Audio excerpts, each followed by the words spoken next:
The businesses that feel the least glamorous often make the most money. Have you ever noticed that some of the people who seem the most financially free, the most relaxed, the least stressed about bills, are not always doing the job society calls impressive? We grow up seeing polished professionals in nice clothes, speaking well, working in sleek offices, and we start to believe that making money and looking respectable are basically the same thing. But real life has a way of humiliating that belief. A lot of the time, the thing that fills your bank account fastest is the very kind of work you once looked down on. The stuff people call dirty, low status, unrefined, beneath them. Why does that happen? Why do some of the least celebrated businesses quietly produce very real wealth while so many respectable careers barely keep people afloat? That's what I want to talk about today. The real distance between looking respectable and actually making money. Here's the mental model. The more grounded a job is, the more specific pain it solves, and the more inconvenient, messy, urgent, or uncomfortable that pain is, the more likely people are to avoid the work. And the more people avoid it, the more valuable it often becomes. Put even more directly, the road to money is often covered in dust, sweat, awkwardness, and inconvenience, not red carpets. Most of us were trained to chase dignity before we ever learned to chase economics. We were taught to care about image, about status, about what sounds good when relatives ask what we do. And that conditioning becomes a prison. A lot of people would rather sit in an office making $4,500 a month in a job they don't even like than run a plumbing service, a junk removal business, a lunch delivery operation, a cleaning company, a mobile car detailing business, a restoration crew, or a funeral support service that might actually make them far more money. Not because the math is worse, because the ego gets uncomfortable. They don't want their friends making comments. They don't want family members judging them at Thanksgiving. They don't want to post their work online because it doesn't fit the polished version of success they imagined for themselves. But if you really look at a lot of these unimpressive businesses, the profit margins and cash flow are often way better than people assume. And the psychology behind this is simple. Human beings are wired for social approval. We want to feel accepted by the group. We don't want to drift too far from what feels normal.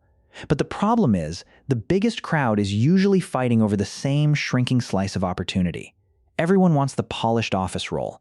Everyone wants the clean title. Everyone wants the career path that sounds good at a dinner party. So competition piles up there. Wages flatten out there.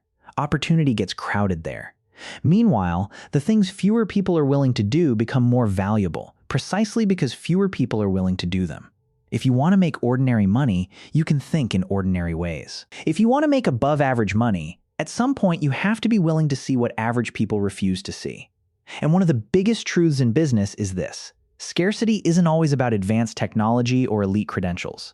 Sometimes scarcity is just emotional. Sometimes the opportunity exists because most people don't want to get their hands dirty, don't want to look uncool, and don't want to deal with work that smells like effort. That's why so many people end up trapped by this idea of being respectable. Part of it is pride. Part of it is laziness. Pride keeps people away from businesses that look messy, unpolished, or low status. Laziness keeps them from learning how those businesses actually work. They'll see a guy running a small convenience store, a woman doing estate cleanouts, a local operator handling drain repair, or a contractor doing post-construction cleanup making real money. And instead of studying the model, they dismiss it. They say, "Yeah, but I could never do that." What they really mean is, "My pride won't let me." There's also this deeply embedded myth that if you have a college degree, you're supposed to do something better than hands-on work. That real achievement means distance from physical labor. That the more educated you are, the farther you should be from inconvenient, gritty, practical problems. But that's not what a degree is supposed to mean. Education gives you more choices. It does not guarantee higher income. It is leverage, not destiny. It can help you think better, communicate better, operate better, manage better. But if you use education only to chase prestige, it can actually trap you.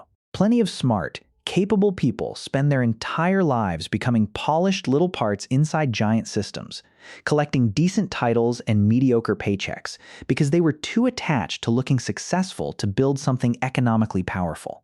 Let me make this personal. When I graduated from college, I desperately wanted the classic corporate path. I wanted the big company, the office badge, the nice laptop, the clean LinkedIn story. In my mind, that was success.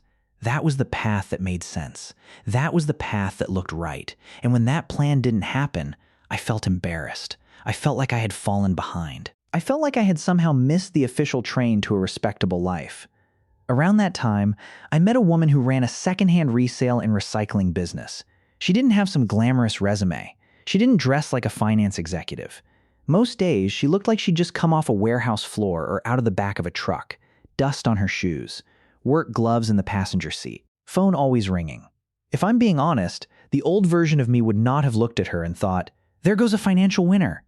Then one day we got to talking, and she casually mentioned she was on track to clear around $95,000 that year. I remember just staring at her, because in my head, I had unconsciously sorted people by appearance, by polish, by how well their work fit the script. And here was someone quietly making better money than a lot of people in respectable jobs, while doing work most people would never brag about. She told me the barrier to entry wasn't actually that high. The real barrier was willingness. You had to be willing to show up where other people didn't want to go. You had to be willing to deal with used furniture, scrap material, appliances, construction leftovers, awkward pickups, unreliable schedules, heavy lifting, weird customer requests, and neighborhoods that didn't look Instagram friendly. Her customers included contractors, moving crews, landlords, small property managers, and families trying to clear out a home after a death or a move. None of it looked glamorous. All of it solved real problems. And then she said something I never forgot. Everybody thinks the money is hiding in fancy things. Half the time it's hiding in things people don't want to touch. That sentence forced me to rethink everything I had been taught about what opportunity looks like. Not long after that, I had a similar realization in my own work. When I first started creating content, I thought I needed to package myself as polished, sophisticated, aspirational. Basically a cleaner, more elevated version of who I thought people would respect. I kept trying to sound smarter, look more refined, and appeal to a more high-quality audience. And the result? The content was okay. The numbers were okay. The income was okay. Nothing was terrible, but nothing really moved. Then I finally dropped the act. Instead of pretending to be above ordinary struggles, I started talking about failure, insecurity, family business pressure, financial mistakes, awkward ambition, and the ugly parts of trying to build a life. I stopped trying to make growth look elegant and started making it honest. I talked about the things people actually wrestle with but rarely package in a pretty way. And suddenly, everything changed. My audience grew from around 3,000 followers to over 20,000. Brand deals started coming in without me chasing them. My monthly income doubled. The moment I stopped performing respectability and started addressing real human pain in a grounded way, the market responded. That lesson matters far beyond content. People don't pay the most for polish. They pay the most for relief. Relief from stress. Relief from inconvenience. Relief from confusion. Relief from dirty work. Relief from urgency. Relief from things they don't want to deal with. That's why so many supposedly ordinary businesses make extraordinary money. Not because they're glamorous, because they're useful.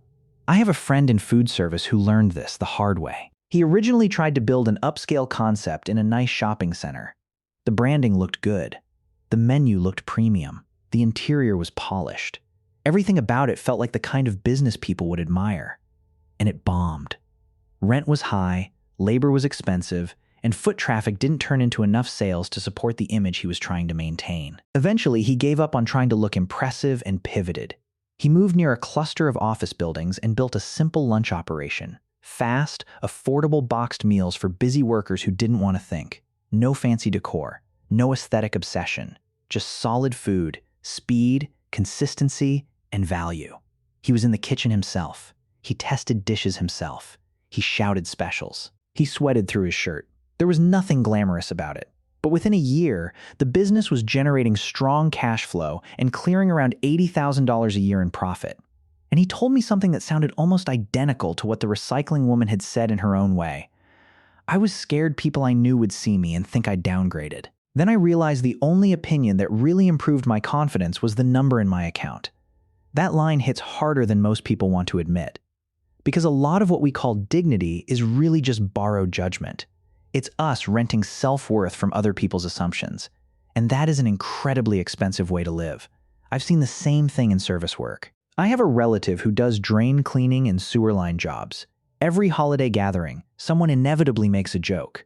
Somebody says, "You're still doing that?" in the tone people use when they think they've chosen a more sophisticated life path. He shrugs it off, keeps taking calls, keeps doing the work. He told me that holiday weeks are some of his most profitable stretches of the year. Pipes back up, disposals jam, toilets overflow, emergency rates go up. People don't care what your job title is when water is coming up through the floor. They just want the problem gone. Within 3 years, he had saved enough for a strong down payment on a house. Meanwhile, some of the same relatives making jokes were still living paycheck to paycheck in respectable office jobs, making mortgage payments, stressing over grocery bills, and trying to maintain an image that their finances didn't really support. Reality has a way of embarrassing status games. And if you zoom out, these businesses often share a few common characteristics. The demand is real, not hypothetical. The customer pain is immediate, not optional. The competition is lower because fewer people want the work. The customer cares more about results than prestige. And if you build reliability and trust, referrals start compounding. That last part is important. A lot of low-status but high-opportunity businesses are trust businesses. When someone finds a cleaner who actually shows up, a mover who doesn't break things, a detailer who does what he promised, a handyman who calls back, a junk hauler who doesn't overcharge, a meal provider who delivers consistently, or a funeral support professional who is compassionate and competent during a hard moment, they remember, they refer, they come back. That repeat trust has value most people underestimate. Now, I want to be careful here. This does not mean every dirty, difficult, or low-status job is automatically a gold mine. That would be simplistic. Some businesses are still poorly run, low margin, or physically draining without enough upside. But the principle remains powerful.